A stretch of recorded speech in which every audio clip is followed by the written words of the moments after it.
Bismillahirrahmanirrahim. Assalamualaikum warahmatullahi taala wabarakatuh. Nama saya Muhammad Naim bin Zaiman, nombor matrik 054241. Pada hari ini saya akan menerangkan mengenai sumber perundingan Islam pada zaman Rasulullah SAW.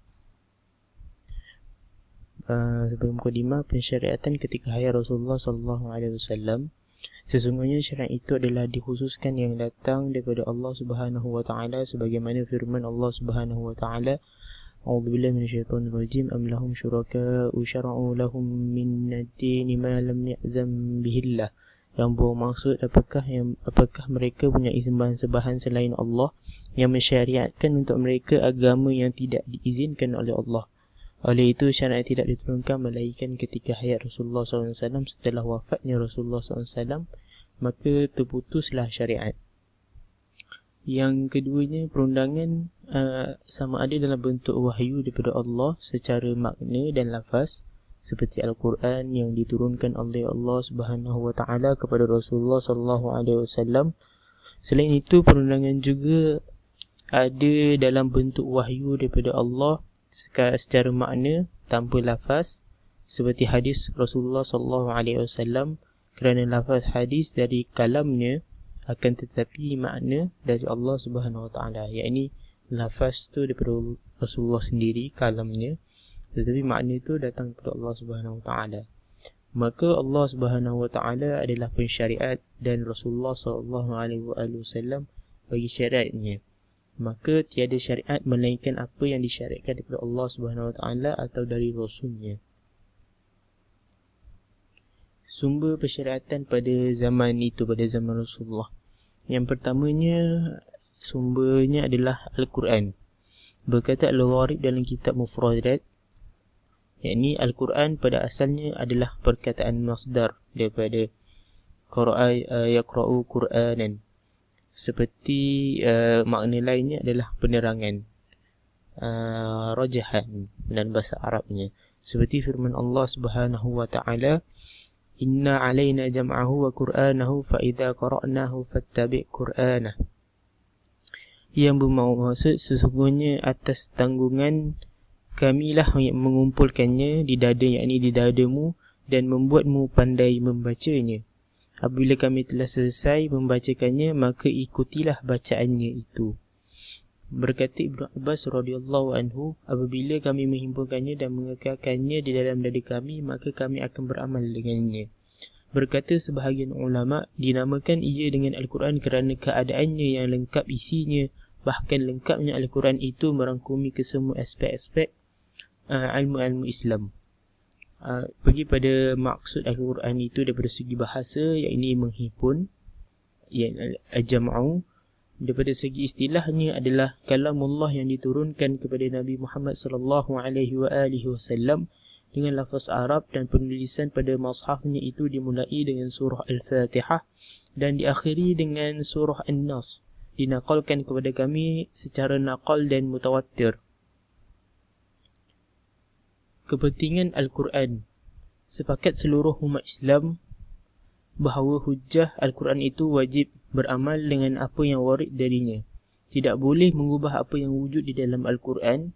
Tidak boleh juga memilih hukum selainnya, melainkan ada keuzuran yang wujud dari hukumnya, yakni daripada hukum Allah Subhanahu wa taala. Sesungguhnya Allah Subhanahu wa taala tidak berfirman kecuali akan perkara-perkara yang hak. Sesungguhnya Al-Quran Al-Karim itu dalilnya qat'iyatus subut.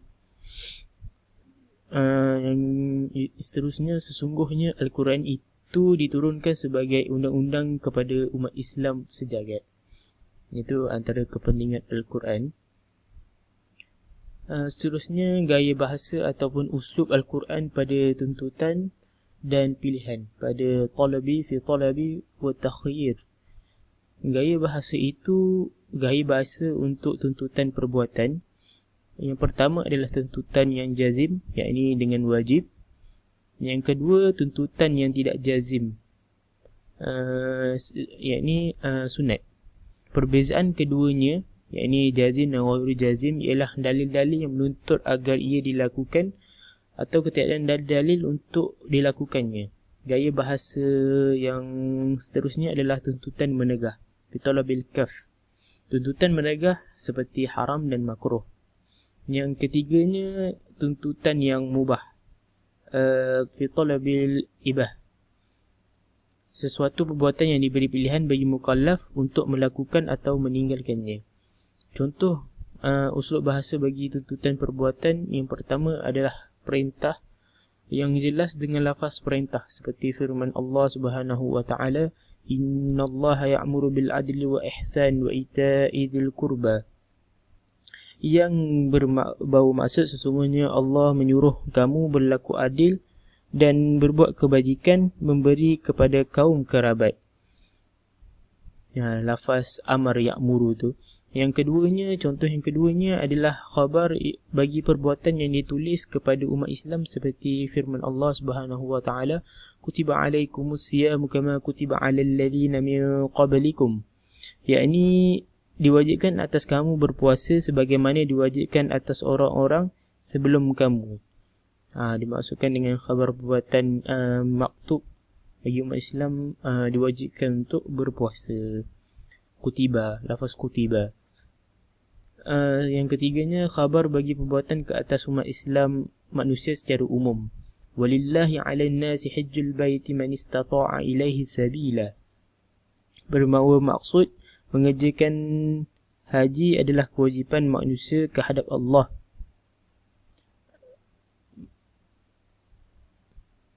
Seterusnya, contoh bagi tuntutan menegah.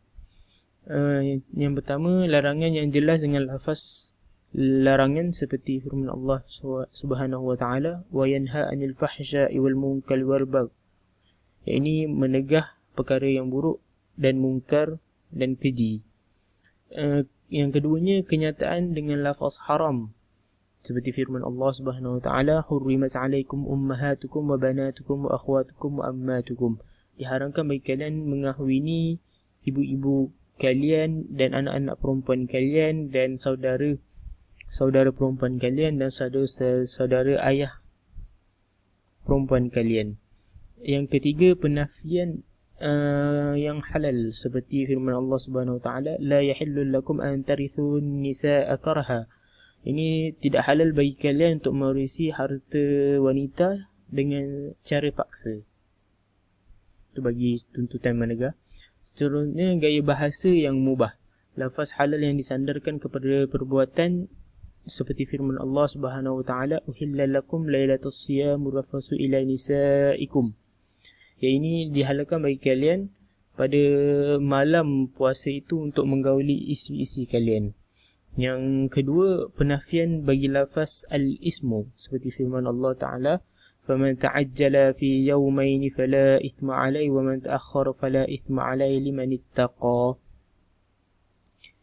Membawa maksud, dan berzikirlah dengan menyebut Allah dengan beberapa bilangan yang berbilang. Barang siapa ingin cepat berangkat dari Mina sesudah 2 hari, maka tiada dosa baginya. Penafian bagi lafaz al-junnah seperti firman Allah Subhanahu wa taala, laisa alaikum junahun an tabtagu fadlan min rabbikum. Yakni tidak ada dosa bagimu untuk mencari kurnia, yakni rezeki hasil perniagaan dari Tuhanmu. Seterusnya, sumber yang kedua bagi perundangan Islam pada zaman Rasulullah adalah as-sunnah an-nabawiyah, yang dimaksudkan dengan sunnah Rasulullah SAW yang dinaqalkan oleh Syekh Man Al-Qattan, himpunan yang disandarkan kepadanya perkataan atau perbuatan atau pengakuan, dan tiada syak lagi bahawa Rasulullah SAW itu penyampai daripada Allah dan penerang bagi Allah, menerangkan mengenai daripada Al-Quran. Kepentingan Al-Quran, as-sunnah pada maknanya merujuk kepada Al-Quran, maka ia adalah wahyu yang bukan diceritakan, memperincikan yang umum dan menjelaskan yang muskil dan memudahkan meringkaskannya, sebagaimana firman Allah Subhanahu wa taala, wa anzalna ilaika dzikra litubayyana lin-nasi ma nuzzila ilaihim. Dan kami turunkan kepada kamu az-zikr, yakni Al-Quran, bagi menerangkan bagi manusia apa yang diturunkan kepada mereka. Apa yang warid daripada Al-Quran mengenai kewajipan mengikuti sunnah Rasulullah SAW seperti firman-Nya, وَمَا أَتَاكُمُ الرَّسُولُ فَخُذُوا وَمَا نَهَاكُمْ عَنْهُ فَانْتَهُوا. Seterusnya, ijtihad Rasulullah sallallahu alaihi wasallam.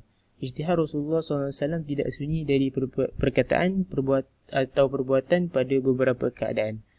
Yang pertama, ijtihad Rasulullah sallallahu alaihi wasallam pada apa yang dari Tuhannya pada perkara-perkara aqdiyah, perkara-perkara akad, ibadat, akhlak, halal, haram dan perkara-perkara hukum dan qada.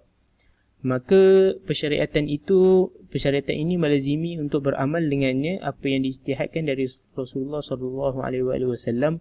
Maka ia dengan jalan yang sabit dengan wahyu firman Allah Subhanahu wa taala, litahkuma bainan nasi bima arakallah.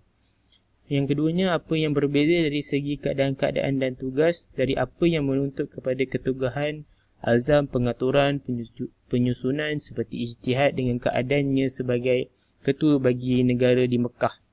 Maka ini tidak dikira sebagai pensyariatan.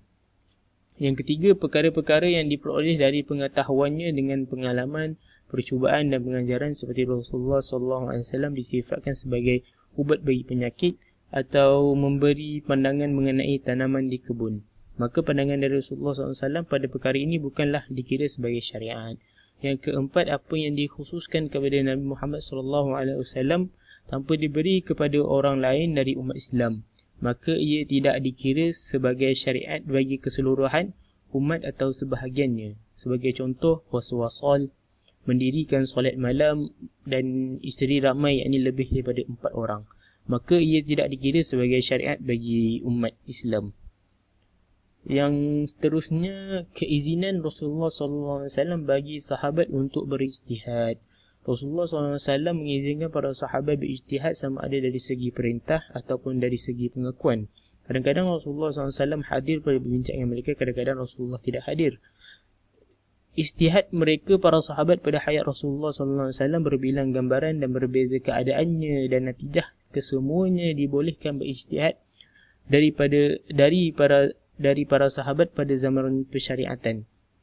Kesemua ijtihad mereka tidak dikira sebagai syariat. Bahkan Rasulullah SAW menyuruh mereka berijtihad kerana ditinjau dari sudut mempraktikkan perkara-perkara yang khusus, bukan pada hukum yang umum. Hal ini kerana sumber perundangan pada zaman itu hanyalah Al-Quran dan As-Sunnah.